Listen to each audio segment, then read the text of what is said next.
দুনিয়াতে যত পয়গম্বর আল্লাহ রাব্বুল আমিন প্রেরণ করেছেন এর মধ্যে 3 জন পয়গম্বর ছিলেন গরম তবিয়তের, তবিয়তগতভাবে গরম পয়গম্বর। গরম নম্বর 1 হযরত মুসা আলাইহিস সালাম, 2 নম্বর হযরত ইউনূস আলাইহিস সালাম, 3 নম্বর হযরত নূহ আলাইহিস সালাম। ইনারা তবিয়তগতভাবে শক্ত মানসিকতার মানুষ ছিলেন। মুসা আলাইহিস সালাম কেমন শক্ত মানুষ আমি অনেক সময় বোঝানোর জন্য বলি, অনেক সময় আমরা ফাজলামি করে বলি, এক থাপ্পড়ে তোর 32টা দাঁত ফেলাই দেব, বলি না ভাই? এক স্ত্রী নাকি তার সন্তানকে পড়ানোর সময় বলছে, এক থাপ্পড়ে তোর 40টা দাঁত ফেলাই দেব। তখন পাশ থেকে স্বামী বলছে যে কি ব্যাপার, মানুষের দাঁতই সর্বোচ্চ হয় 32টা আর তুমি ফেলবে 40টা, ব্যাপার কি? বলে আমি জানি আমার ছেলের দাঁত হচ্ছে 8টা, কিন্তু এই কথা বলার পর কেউ একজন ইন্টারফেয়ার করবে যার 32টা, ওই 32টা ধরে নিছে। এখন বিষয় হচ্ছে যে আমরা যে মজা করে থাপ্পড় দিয়ে দাঁত ফেলার কথা বলি, খুব অবাস্তব। মানুষকে যদি আপনি বলেন প্রতি দাঁত ফেলালে 5000 করে দিব, না পারলে কিন্তু আবার 5000 দেওয়া লাগবে, তারপরেও কিন্তু দাঁত ফেলাতে পারবে না মানুষ। এটা বোঝানোর জন্য বলছি কত বড় পাওয়ারফুল বিষয় হলে হাতের চোপার জোর আর হাতের জোর দুইটা এক না, হাতের জোর কিন্তু ভিন্ন জোর। তো এই জোরে তিনি একজন ভৃত্যকে তার দ্বারা হত্যা হয়ে গেল। এই যে তিনি তার হত্যা করে ফেলার পরে ভুলক্রমে এরপরে তিনি বুঝলেন যে এইটা আমার জন্য ভালো ফলাফল বয়ে নিয়ে আসবে না। তখন তিনি মিশর থেকে মাদিয়ান, এই মাদায়েন যেটা, এই মাদিয়ানের দিকে তিনি পালায় যেতে শুরু করলেন। মাদিয়ান হচ্ছে আকাবা উপসাগরের পশ্চিম তীরে তাবুক যাওয়ার পথে। এই যে মাগায়ের সোয়ায়েব বলে, এই মাগায়ের সোয়ায়েব এই অঞ্চলটাতে হযরত মুসা আলাইহিস সালাম যে এখানে যে অবস্থান করতে শুরু করলেন। আল্লাহ রাব্বুল আলামিন এইগুলা যা যা তার জীবনে ঘটেছে এইগুলার সাথে ছোট্ট একটা কালিমা আমাদের জন্য দিয়েছেন, যেটা হযরত মুসা আলাইহিস সালাম বলেছেন, যার মাঝে আমরা আমাদের চাওয়ার অনুভবটা খুঁজে পাই। কি বলছেন আল্লাহ? আল্লাহ রাব্বুল আলামিন বলছেন, ওয়ালাম্মা ওয়ারাদা মাআ মাদিয়ান, মুসা আলাইহিস সালাম যখন যেতে শুরু করলেন, যেতে যেতে মাদিয়ানের প্রান্তরে যাওয়ার পরে তার ভিতরে বিরাট বড় পেরেশানি। পেছন থেকে তাকে কেউ তাড়া করে কিনা, ভুল করে একটা অন্যায় করে ফেলেছেন। সাথে সাথে তিনি কোথায় যাচ্ছেন এখন পর্যন্ত জানেন না। রাস্তায় চলার সময় তার সাথে তেমন কোনো খাদ্য পানি কিছু নাই। আল্লাহ রাব্বুল আমিন বলছেন, মুসা আলাইহিস সালাম যখন মাদিয়ানের সেই কূপের কাছে যে পৌঁছায় গেল, কূপের কাছে পৌঁছানোর পরে দূর থেকে তাকায় তাকায় হযরত মুসা আলাইহিস সালাম দেখছেন সামনের ঘটনাটা কি। আল্লাহ রাব্বুল আমিন বলছেন, ওয়াজাদা আলাইহি উম্মাতাম মিনান নাস ইয়াসকুন। মুসা দূর থেকে তাকায় দেখলো সামনে একটা কূপ, আর অনেক রাখাল, অনেক মানুষ এসে ওই কূপের মধ্যে তাদের পশুগুলাকে পানি পান করাচ্ছে। কিন্তু আশ্চর্য হয়ে মুসা আলাইহিস সালাম দেখলেন, ওয়াজাদা মিন দুনিহিম রাতাইন, সাথে সাথে দেখলেন 2টা মেয়ে। তারা বেশি বয়স্ক নয়, কিন্তু তাদের সাথে নাই। তারা তাদের থেকে দূরে আলাদা হয়ে দাঁড়ায়া তারা তাদের পশু যেইগুলা আছে তাজুদান, ওই পশুগুলাকে আগলায় রাখতেছে। পশুগুলা পানি খেতে যেতে চায়, এদিক ওদিক দৌড়ায় যেতে চায়, কিন্তু ওই 2 ভদ্র মহিলা তারা ছেলেদের সাথে নাই, তারা আলাদা হয়ে আছে। আলাদা হয়ে তাদের পশুগুলাকে সামলানোর জন্য চেষ্টা করছে। অবাক হয়ে হযরত মুসা দেখলেন পানি পান করায় ছেলেরা পশুরা, আর এদের পশুদেরকে পর্যন্ত তারা পানি পান করতে দিচ্ছে না। তারা নিজেরা 2 বোন মিলায়া, 2 মহিলা মিলায় তারা তাদের পশুকে আটকায় রেখেছে। মুসা আলাইহিস সালাম এটা দেখে দেখে খানিকক্ষণ পরে তাদেরকে বলতে শুরু করলেন, তাদের জিজ্ঞাসা করলেন, ক্বালা মা খাতবুকুমা, বিষয়টা তো বুঝলাম না। পশু তো পানি পান করানোর জন্য এনেছো, কূপও সামনে, অন্য ছেলেরা তো পানিও খাওয়ায়, কিন্তু তোমরা পানিও খাও না, পশুগুলাকে পানিও খেতে দাও না, নিজেরা আবার সেখান থেকে দূরে দূরে দাঁড়ায় তোমরা কি দেখো, কেন অপেক্ষা করো? মহিলা 2 জন উত্তর দিতে শুরু করলেন, ক্বালাতা, 2 জন একসাথে বলতে শুরু করলেন, লা নাসকি হাত্তা ইউসদিরার রিআ, আমরা ততক্ষণ পর্যন্ত এই পশুগুলাকে পানি পান করাবো না যতক্ষণ পর্যন্ত এই জায়গায় পুরুষ রাখাল যারা আছে তারা গ্যাদারিং করে, অর্থাৎ এই পুরুষদের সাথে মিলেমিশে ধাক্কাধাক্কি করে, তাদের সাথে গা ঘেঁষাঘেঁষি করে আমরা তাদের সাথে পশুকে পানি পান করাবো না। আর আমরা যে আসছি তুমি অবাক হচ্ছ, পশুগুলো আমাদের সাথে, আমরা পানি পান না করাই দূরে অপেক্ষা করছি, ছেলেরা পানি পান করাচ্ছে। জিজ্ঞাসা থাকতে পারে ছেলেদের সাথে যদি মিশবেই না, তাদের পানি পান করানোর আগে যেহেতু তোমাদের পশুদেরকে পানি পান করাবে না, তোমাদের আসার দরকার কি? সাথে সাথে তারা উত্তর দিচ্ছেন, ওয়া আবুনা শাইখুন কাবীর, আমরা এমনি এমনি এখানে আসি নাই, আমাদের আসার একটা যৌক্তিক কারণ, আমাদের আব্বার বয়স অনেক বেশি, উনি যদিও পুরুষ মানুষ কিন্তু উনি এই পশুগুলাকে নিয়ে এসে পানি পান করানোর মতো শক্তি সামর্থ্য রাখেন না, এই জন্য আমরা মেয়েরা আসছি। তবে আমরা কিন্তু ছেলেদের সাথে মিলেমিশে ধাক্কাধাক্কি করে পশুকে পানি পান করাবো না, তাদের পানি পান করানো শেষ হয়ে চলে যাওয়ার পরেই আমরা কেবল পানি পান করাবো। সুবহানাল্লাহ। আল্লাহ রাব্বুল আলামিন এরপরে বলছেন, হযরত মূসা আলাইহিস সালাম যিনি মাদিয়ানে চলে আসছেন, আসার পরে দেখলেন এই দুই মেয়ে তো অসম্ভব রকমের, এই রকম স্বাভাবিক মেয়ে তো দেখা যায় নাই, পশু চড়ায়, পশু পানি পান করাবে, কিন্তু কি ব্যক্তিত্ব, কি তাদের পার্সোনালিটি, পশু সব আগলায় রাখছে, প্রতিযোগিতায়ও নামে নাই, অথচ ইচ্ছা করলে তারা পানি পান করাতে পারত। নিশ্চয় তাদের ব্যাপারটা একটু ভিন্ন, আর তাদের বাপ বৃদ্ধ হয়ে যাওয়ার কারণে মেয়েরাই তারা এই দায়িত্ব গ্রহণ করে নিয়েছে। হযরত মূসা আলাইহিস সালাম সাথে সাথে তখন নিজের মধ্যে অনুগ্রহ তৈরি হলো, তিনি সাথে সাথে ওই মহিলা দুইজনকে সেখানে দাঁড় হয়ে থাকতে বললেন। আল্লাহ বলছেন, ফাসাকালাহুমা সুম্মা তাওয়াল্লা ইলা যিল্লি ফাকালা রাব্বি ইন্নী লিমা আনসালতা ইলাইয়া মিন খায়রিন ফাকির। মূসা আলাইহিস সালাম তাদেরকে দাঁড় করায় দিলেন, দাঁড় করিয়ে বললেন, তোমরা অপেক্ষা করো। মূসা আলাইহিস সালাম ওই দুই মহিলার পক্ষ থেকে পশুগুলাকে পানি পান করায় দিলেন। পানি পান করায় দেওয়ার পরে মূসা আলাইহিস সালাম বললেন, ঠিক আছে, তোমাদের পানি পান করায় দেওয়া হয়েছে। ওই দুই মহিলা চলে গেল, আর মূসা আলাইহিস সালাম ছোট্ট একটা ওই কূপের পাশে গাছ ছিল, ছায়াদার গাছ, ওই ছায়াদার গাছের নিচে বসে আল্লাহর কাছে এমন এক কথা বললেন, রব্বুল আলামিন মূসা আলাইহিস সালামের জীবনের হিসাব বদলায় দিলেন। মূসা আলাইহিস সালাম আল্লাহর কাছে বললেন, রব্বি ইন্নী লিমা আনসালতা ইলাইয়া মিন খায়রিন ফাকির।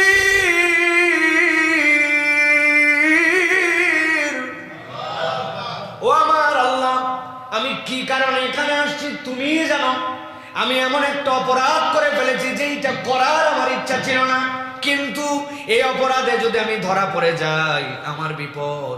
তুমি আমাকে নির্ধারিত একটা পথ পার করে আনছো, পার করে নিয়ে আসার পরে ও আমার আল্লাহ, আমার কোথায় আসতেছে কোথায় যাচ্ছে আমার কোনো জায়গা নাই, কিন্তু আমার রব কিচ্ছু না থাকলেও অন্তত এমন একটা কূপের সামনে নিয়ে আসছো, যেই কূপটা অপেয় পানি হতে পারতো, পানি খাওয়ার উপযুক্ত নয়।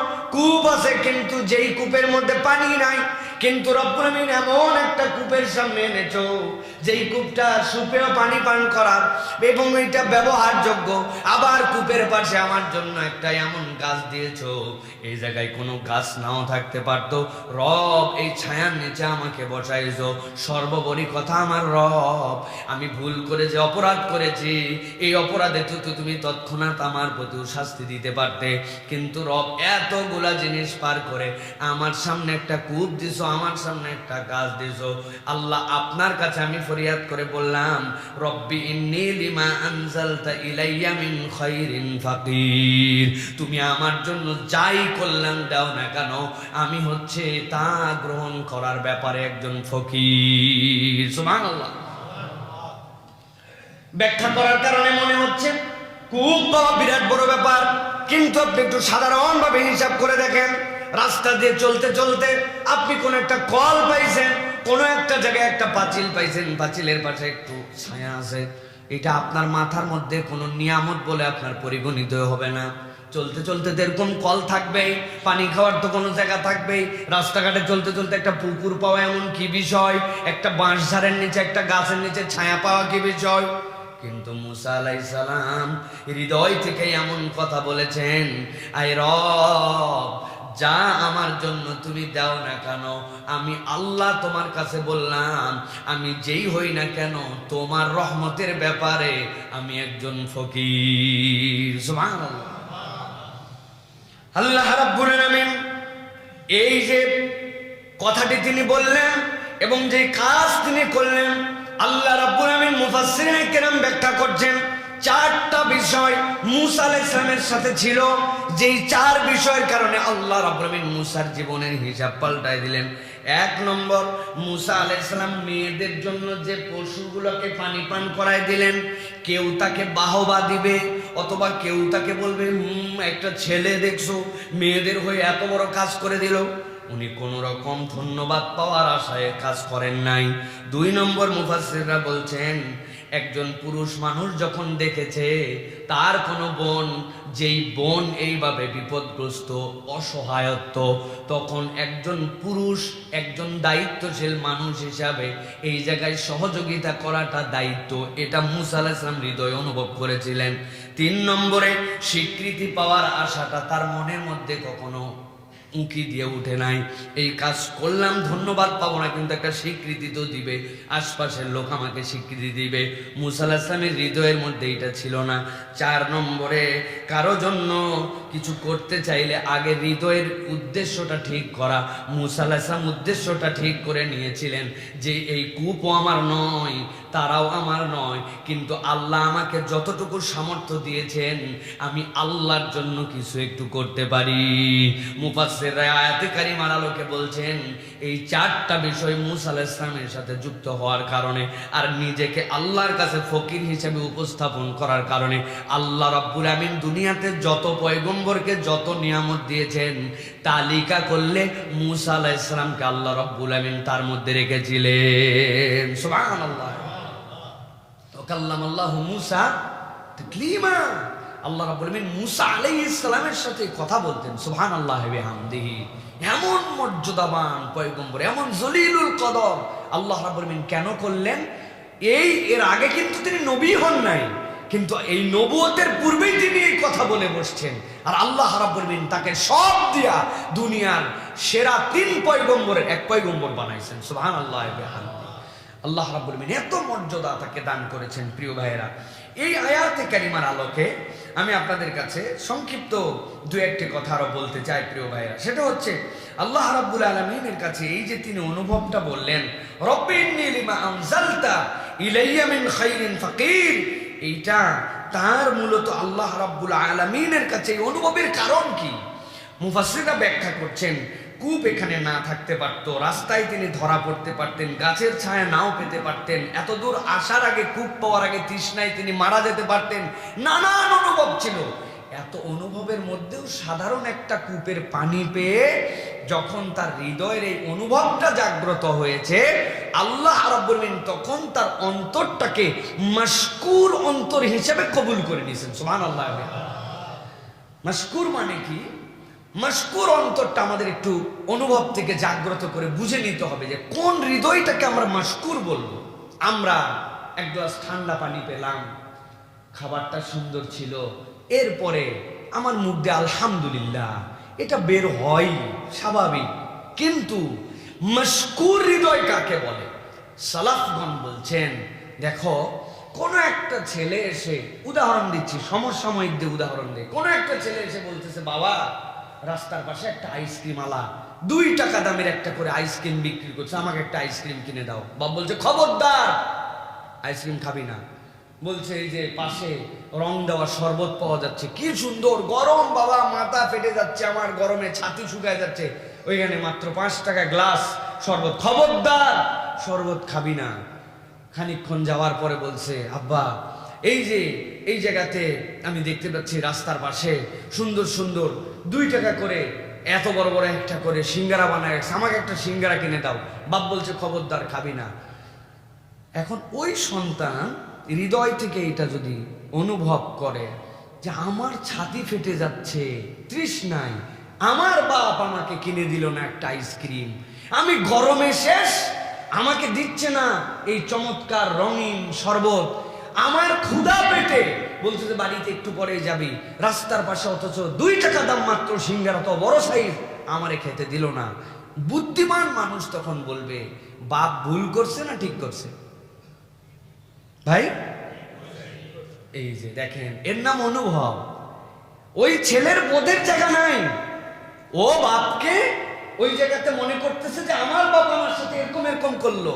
কিন্তু বুদ্ধিমান মানুষ বলছে 2 টাকার আইসক্রিম, আরে 2 টাকায় তো পানি হয় না, আইসক্রিম বানালো কোন পানি দিয়া, এর মধ্যে কোন জার মাসে রাস্তার পাশে বিক্রি করতেছে, তার মধ্যে আবার নারিকেলের দেখতেছি গুঁড়াও আছে, যেই নারিকেল একটার দাম 200-300 টাকা, এর মধ্যে দিল কেমনে রে? তার মানে এর মধ্যে ভোগী যোগী আছে। বাবা তোর তৃষ্ণা আছে, গরম মাথা, এইটা খাবি, তোর জন্য ক্ষতি হবে। 5 টাকায় শরবত দিচ্ছে, এই শরবতের পানি কি? শরবত তুই খাইস না, বাড়ি চল, শরবত খাইলে তোর হয়তো জন্ডিস হয়ে যেতে পারে। আরে আটার দাম এত, তেলের দাম এত, 2 টাকায় এত বড় সিঙ্গারা, বাবা এর থেকে বাড়িতে ভালো খাবার আছে। বাপ বারণ করে করে ধরে ধরে বাড়িতে নিয়ে গেছে, কিন্তু সন্তান কি মনে করছে, হায় হায় তৃষ্ণায় খেতে দিল না, গরমে আইসক্রিম দিল না, ক্ষুধায় সিঙ্গারা দিল না। ঠিক কিনা ভাই? আল্লাহ রাব্বুল আলামিন বান্দার হৃদয় যখন মাশকুর দেখতে চান, আমার রব জানেন আমার জন্য কি লাগবে, আমার রব জানেন আমার জন্য কোনটা ভালো, আমার হালত যেইটাই চলে, রব যখন ওই বান্দার মুখ থেকে শুনতে পান যে আমার বান্দা ওই হালতের প্রতিও সন্তুষ্ট থেকে আল্লাহর প্রশংসা করে বলছে আমি রব তোমার প্রতি খুশি, আলহামদুলিল্লাহ, আল্লাহ ওই বান্দাকে সাথে সাথে আল্লাহর মাশকুর বান্দাদের অন্তর্ভুক্ত করে নেন। আমার কথা নয়, সহিহ হাদিসের মধ্যে আসছে কোন একটা বাবা তার কলিজার সন্তান ছোট্টবেলায় মারা গেছে, 10 বছর বয়সে, 8 বছর বয়সে, সহ্য করার মতো নয়। যার হারাইছে সেই কেবল জানে তার হৃদয়ের ব্যথাটুকু কতটুকু। ফেরেশতারা তার জান কবজ করে নিয়ে গেছে, বাপ কাঁদে, মা কাঁদে, নবীজি স্বয়ং কেঁদেছেন, ইব্রাহিমকে কোলে নিয়ে নবী সাল্লাল্লাহু আলাইহি ওয়াসাল্লামের চোখ বয় বয় পানি পড়ে গেছে, তার কলিজার ধন আল্লাহ নিয়ে নিয়েছেন। ফেরেশতারা আল্লাহর কাছে যায়, আল্লাহ সব জানেন, তারপরে জিজ্ঞাসা করেন আমার বান্দার সবচেয়ে বড় কলিজার ধনটা তুমি যে জান কবজ করে নিয়ে আসছো, বান্দা এর সময় কি বলছিল? বলে রব বান্দা এই সময় পাগলের মতো কাঁদে, কিন্তু তোমার বিরুদ্ধে অভিযোগ দেয় নাই। তখনও সে বলছে ইন্না লিল্লাহি ওয়া ইন্না ইলাইহি রাজিউন, আমি আমার রবের প্রতি সন্তুষ্ট আছি, নিশ্চয় আমার রব আমাকে উত্তম কোন বিনিময় দিবেন। আল্লাহর সাথে সাথে ফেরেশতাকে বলেন যাও ফেরেশতা, আমার বান্দার জন্য জান্নাত তো আছেই, কিন্তু এই জান্নাতের ভিতরে সে যে আমার প্রশংসা করেছে, আমার প্রতি সন্তুষ্ট আছে, এর জন্য আলাদা একটা ঘর নির্মাণ করে রেখে দাও। আল্লাহ রাব্বুল আলামিন এই জন্য বান্দার হৃদয়টাকে মাশকুর হৃদয় দেখতে চান, রবের প্রতি আপনার সন্তুষ্টি, এটা আল্লাহ রাব্বুল আলামিন বড় বড় নিয়ামত, এটা আল্লাহর পক্ষ থেকে আপনার জন্য একটা রিজিক।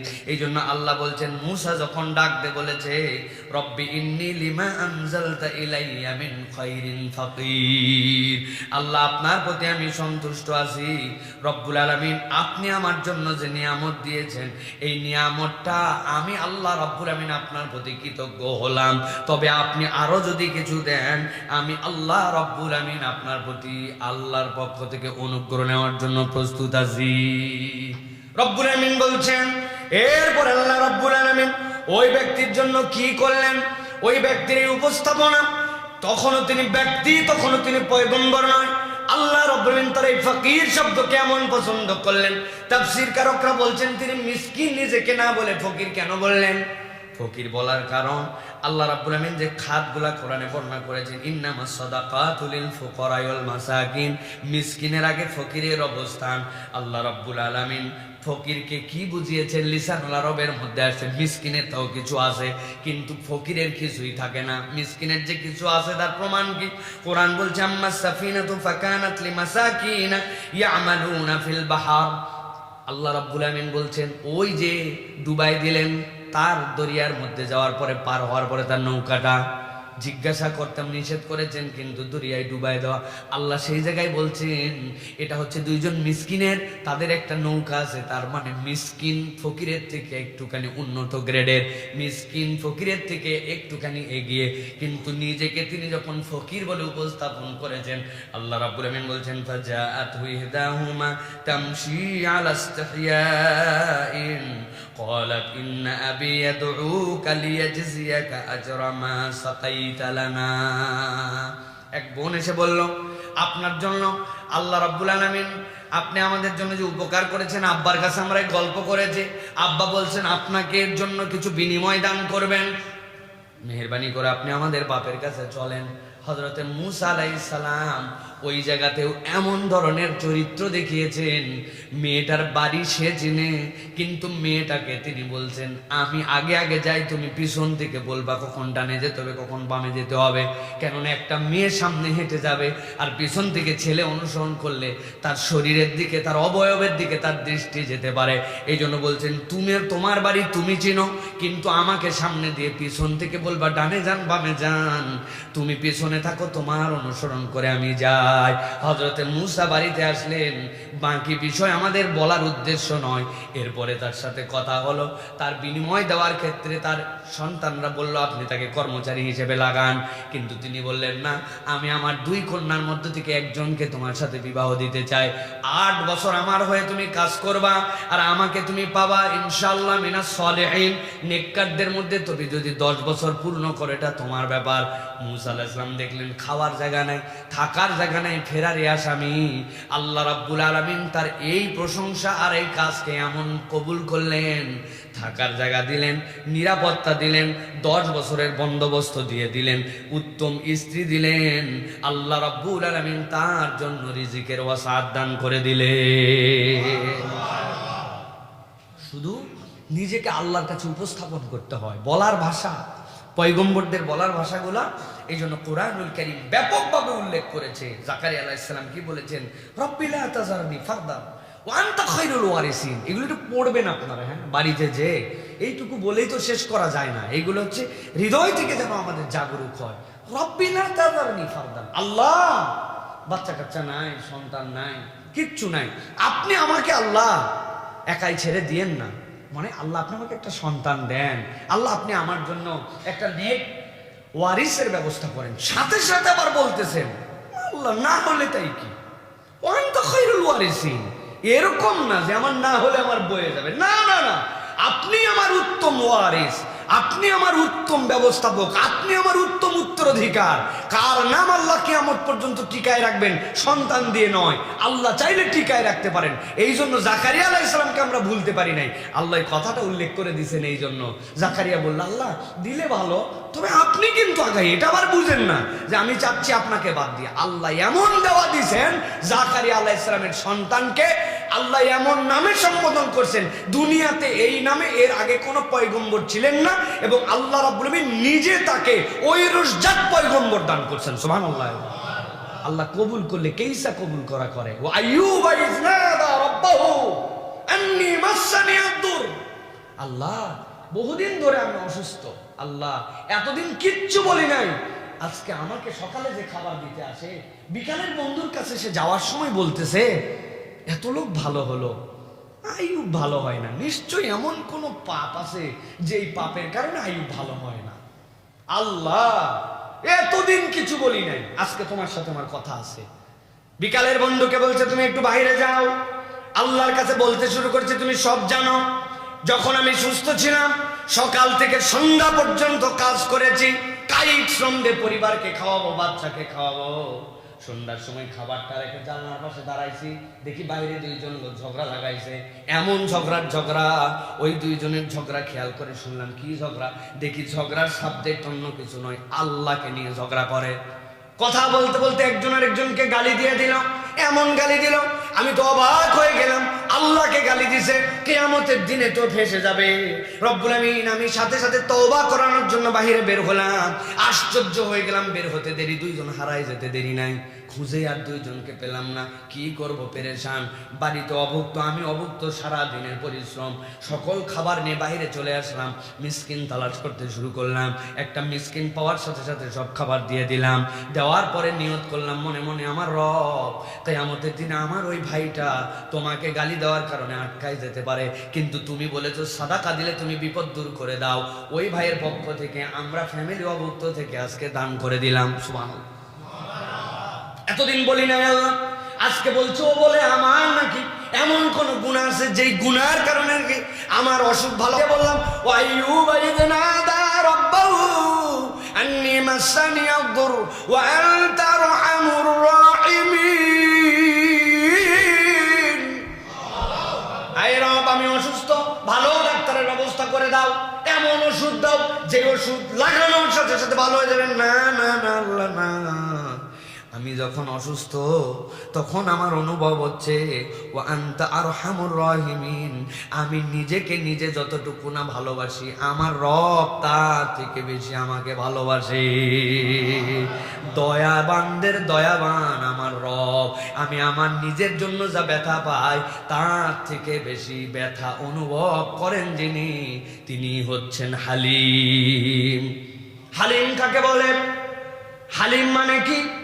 আল্লাহ রাব্বুল আলামিন নিজের নাম যে হালিম রাখলেন। হালিম মানে কি?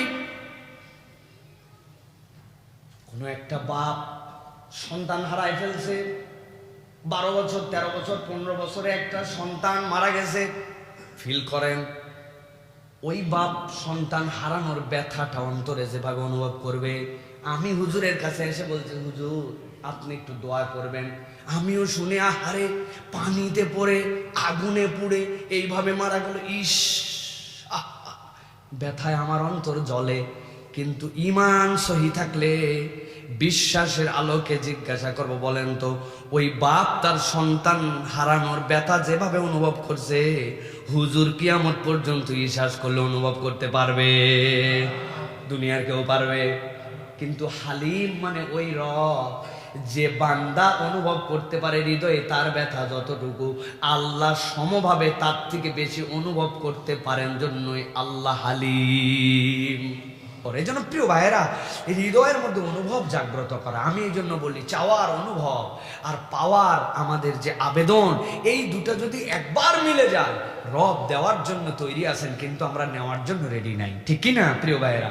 আল্লাহ আমাদেরকে বোঝার তৌফিক দেন। আল্লাহ রাব্বুল আলামিন এই জন্য বলছেন আরেকটা মশকুর হৃদয়, যেটা হৃদয়ের মধ্যে যদি কৃতজ্ঞতা বোধ জাগ্রত করতে হয়, এই জায়গায় আরেকটা অনুভব আছে, সেটা হচ্ছে ইন্নামা ইউওয়াফাস সাবিরুন আজরুহুম বিগাইরি হিসাব।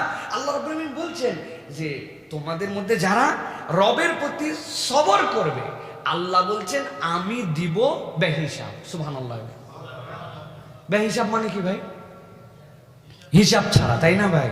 না, বেহিসাব মানে খালি হিসাব ছাড়া না, আল্লাহর হিসাবে হিসাব ছাড়া কিছু নাই, আল্লাহর কাছে সব হিসাব আছে।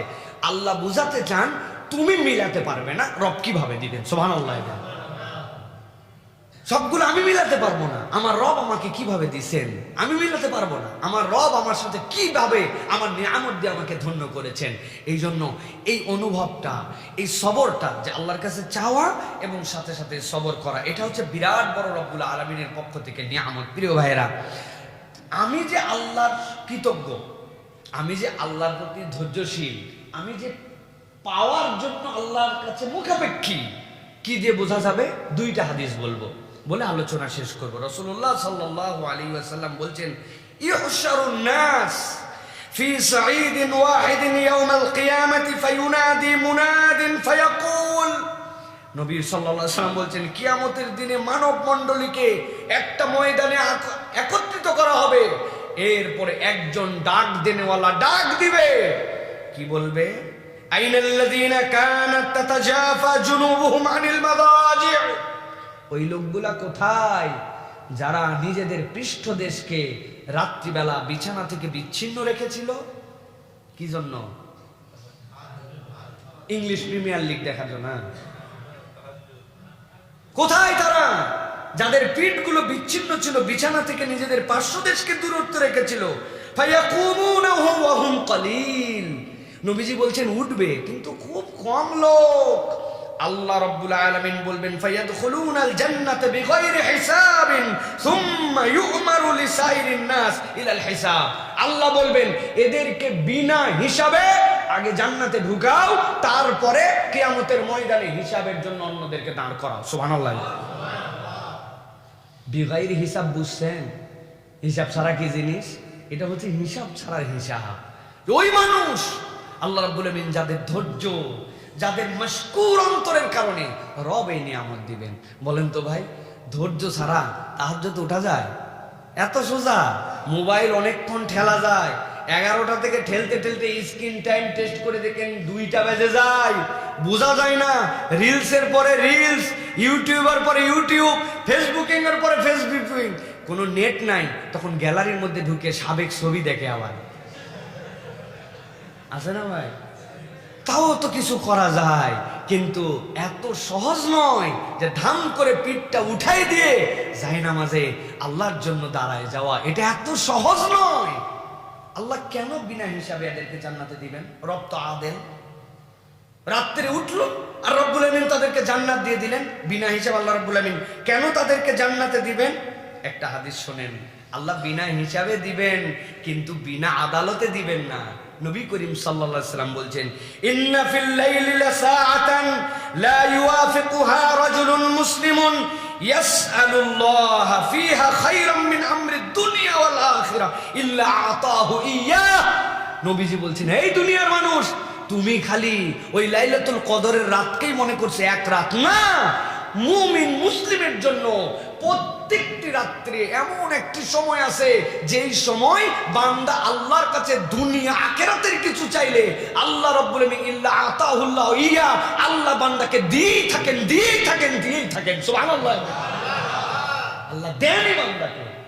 আল্লাহ বললেন বেহিসাব দিবেন যে শেষ রাত্রে উঠছে, উঠে কি চাইছে? উঠে না বলছে রব্বানা আতিনা ফিদ দুনিয়া হাসানা, আল্লাহ তোমার জন্য উঠলাম, আল্লাহ তুমি আমাকে বিনা হিসাবে জান্নাত দিও, আল্লাহুম্মা ইন্নী আসআলুকাল জান্নাতাল ফিরদাউস, আল্লাহ আমাকে জান্নাতুল ফিরদাউস দিও, আমার গুনাহ খাতা মাফ করে দিও। আল্লাহ ওই সময়ের মধ্যে তার হিসাব রাখছিলেন, খ্যাট করে পাসওয়ার্ড মিলে গেছে। আল্লাহ বলছেন কবুল। আজকে না বলছেন ডাক দিয়ে যে কোথায় রাত্রে যারা উঠছিলে যারা, তাদের হিসাব বাদা, জান্নাতে যাও, বাকিদের হিসাবে আল্লাহ দিচ্ছেন। কিন্তু আল্লাহ এইটা দুনিয়ায় থাকতেই তার জন্য মঞ্জুর করে দিয়েছেন। সুবহানাল্লাহ। এই জন্য প্রিয় ভাইরা, আমাদের একটু পরিশ্রমী হতে হবে ভাই। ওয়াজ শুনে ভিতরে মোটিভেশন আছে, কিন্তু রাত্রে যখন এসার পরে শুয়ে যা কোনো এগুলো মোটিভেশন কুলায় না ভাই। একবারে এসি 26-27, মৃদু মৃদু উপরে বাতাস, গায়ের উপরে পাতলা কাঁথা, বাহিরে গরমের দুনিয়া, আর ভিতরে আমার আরাম। ওই আরাম ত্যাগ করে ওঠা এত সহজ নয় ভাই। কিন্তু আমাদেরকে তো লাগবে ভাই, এটা বানাতেই হবে, উপায় নাই। পরাজিত করতে পারলেই না আমি আল্লাহর মাশকুর বান্দা হব, উঠতে পারলেই না আল্লাহ রাব্বুল আমিন আমাকে এই নিয়ামত দিবেন। এই চেতনায় ফোর্স করে নিজেকে জাগাতে হবে। নবীজি বলতেছেন, শেষ কথা আমার, একটি উত্তম পরিবারের গল্প তোমাদেরকে শোনাই। নবীজি শোনাচ্ছেন, বলছেন স্বামী স্ত্রী দুইজন ঘুমাইছে, একদিন স্বামী আগে উঠে পড়ছে, উঠার পরে কি করছে, নাগাদাত সে অল্প একটু পানি নিছে, নেওয়ার পরে স্ত্রীর মুখের মধ্যে ছিটা দিছে। স্ত্রী উঠে শাড়ির কোমরে এই জায়গায় গুজায়া হাতের মধ্যে যে বিছনা ছাড়া ছাঁটা ছিল নিয়ে স্বামীরে দাবার দিছে। নাকি আমাদের বউ হলে তো তাই হবে না, যে রাত্রে 3টার সময় ইয়ারকি মারার জায়গা পাবো না, সারাদিন কাজ করে শেষ না। নবী বলছেন স্ত্রী মুখের মধ্যে দিয়ে বলছে, আরে হেসে দিছে, তুমি আমারে কি ব্যাপার? বলছে, বউ ঘুমালাম তো আমরা অনেকেই, এখন না একটু তাহাজ্জুদের ওয়াক্ত হয়েছে, আসো না আমি 2 রাকাত তুমি 2 রাকাত পড়ি। আরেকদিন বউটা আগে জেগে উঠছে, আমার কথা নাই, রাসূলুল্লাহ সাল্লাল্লাহু আলাইহি ওয়াসাল্লামের কথা। বউ উঠে দেখছে স্বামী উঠতে চায় না, হ্যাঁ উঠো অলসতা, মুখের মধ্যে একটু পানি মেরে দিছে, হেসে দিছে, ও আজকে তুমি না, ঠিক আছে চলো তাহাজ্জুদে দাঁড়ায়। রাসূলুল্লাহ সাল্লাল্লাহু আলাইহি ওয়াসাল্লাম বলছেন, এটাই হচ্ছে একটি আদর্শ উন্নত আল্লাহর রহমত প্রাপ্ত পরিবার। সুবহানাল্লাহ। আল্লাহুম্মা আফতাহ আলাইনা আবওয়াব রাহমাতিক, ফাটায় ফেললাম, রহমত আসে না, পরিবারে অশান্তি দূর হয় না, সন্তান কথা শোনে না, সন্তানদের মগজ বাড়ে না, ব্রেনের জাকাওয়াত হয় না, সংসারে বরকত হয় না, অশান্তি দূর হয় না, করেন না এটা। এটা না নবীর ঘোষণা যে বরকত প্রাপ্ত পরিবার, জীবনে প্র্যাকটিস নাই। 50 বছর দাম্পত্য জীবন পার হয়েছে, কিসের রহমত প্রাপ্ত পরিবার আমরা? নবীর দেখানো তরিকা না থাকলে রহমত প্রাপ্ত হয় কেমনে? আমরা নিজেদের মধ্যে একটু আলোচনা করি আগের থেকেই, যে বাবা ওই সময় পানি মারলে কিন্তু মারামারি করা যাবে না, এই কন্ডিশনে পানি মারা লাগে না। এটা রাসূলুল্লাহ সাল্লাল্লাহু আলাইহি ওয়াসাল্লাম সর্বোচ্চ রূপের কথা বলছেন। এটা ভালোবাসার খেলা, পানি দেওয়ার মধ্যে কিন্তু একটা মজা আছে, আছে না ভাই? সাহাবায়ে কেরাম এই যে তরমুজ খাওয়ার পরে তরমুজের খোসা দিয়া একজন আরেকজনকে মাইরে দিছে, এর মধ্যে একটা আনন্দ আছে। এই পানি মারা কেন? এটা একটা বিনোদন। স্ত্রী স্বামীর প্রতি অধিকার রাখে, স্বামী কেবল স্ত্রীর উপর অধিকার রাখে। রাসূল এই ভালোবাসা বোঝানোর জন্য এটা বলছেন, পানি মারতে সব জায়গায় বলেন নাই। তাহলে প্রিয় ভাইয়েরা, আমরা মাশকুর পরিবার হওয়ার চেষ্টা করি। সবরের রূপটা আল্লাহ রাব্বুল আলামিনের জন্য রাত্রি জাগরণ করে উঠে আল্লাহর কাছ থেকে সব নেওয়ার জন্য চেষ্টা করি। সারাদিন বান্দা চায়, রাত্রে আল্লাহ বলে কার কি লাগবে বলো, আমি এখন দিয়ে দিব। সুবহানাল্লাহ। আল্লাহ আমাদেরকে আল্লাহকে ডাকার মতো ডাকার তৌফিক দান করেন। আল্লাহ আমাদেরকে আল্লাহর প্রিয় পাত্র হওয়ার তৌফিক